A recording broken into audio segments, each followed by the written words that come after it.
By 2040, AI won't just be writing your emails or suggesting playlists.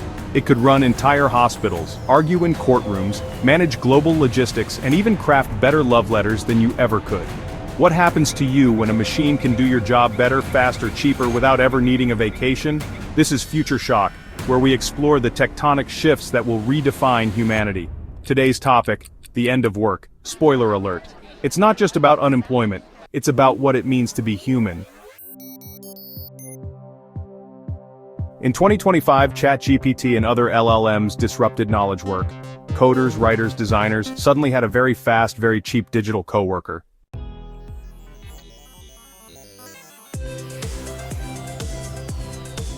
By 2030, autonomous agents weren't just assisting, they were doing. Real estate agents, mostly replaced by AI-driven virtual tours and negotiation bots. Customer service, AIs now remember every complaint you've ever had and apologize better than humans ever could. Teachers, replaced in part by personalized AI tutors that adapt to your child's learning style in real time. 2040 is when it hits management and leadership. AI can simulate a Fortune 500 CEO's decision-making across thousands of business scenarios. It never sleeps, it doesn't lie, it doesn't embezzle. Goodbye, executive team, no job, not even yours, is safe. In a world where labor has no economic value, capital becomes king. Meet the bot lords trillionaires who own vast networks of AGI-powered companies. They don't hire employees, they lease compute power. Factories, run by robots, content creation, done by virtual influencers who never age, never cancel, and release new music and makeup lines every week. Doctors, AI scans your body daily through wearables and alerts you to disease before symptoms start.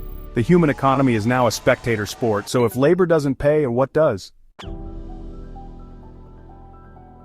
Imagine millions of people waking up with nothing to do and nowhere to be. For centuries, we've tied our identities to work. What do you do for a living? Where do you work? What's your career goal?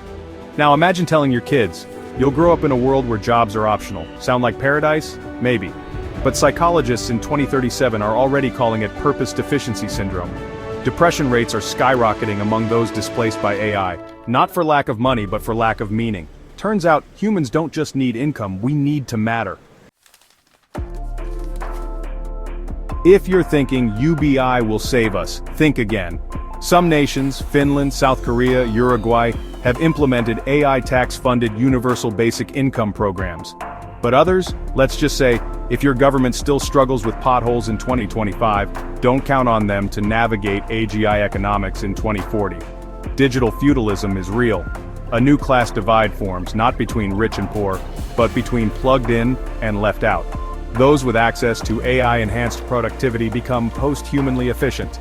The rest survive on micro-gigs in the attention economy, live streaming, virtual friend apps, digital hustling. Welcome to the Hunger Games of social media relevance. But it's not all bleak. As AI handles logistics, analysis, and labor, humanity can be freed to pursue care work, nurses, therapists, elder companions. Empathy isn't easily outsourced. Spiritual leadership. In a hyper-automated world, people crave soul-searching guidance. Art and exploration, real human stories, analog experiences, and raw creativity surge in value. Restoration jobs, rebuilding nature, ecosystems, and lost communities. Even professional listeners, storytellers, and community hosts are in demand. Humans who make other humans feel human are the new elite. Here's how to thrive in the post-job world. First, master the machines. Learn AI tools not as competition but as teammates. Prompt engineering is the new literacy. Second, lean into humanity.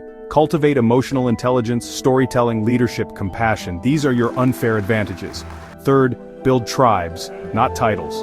Community resilience will be more valuable than corporate loyalty. Networks matter more than resumes. Lastly, advocate for new systems. From AI taxation to data ownership, we need laws for a world where machines generate all value. Because the end of work isn't the end of life. It's the start of something we've never tried before, living without labor. The age of work defined humanity for millennia, but as machines take over, we're forced to ask, without jobs, who are we? This was Future Shock. Subscribe for more deep dives into the world we're building, and the lives we'll live in it. Drop your thoughts in the comments. What would you do with your life if you never had to work again?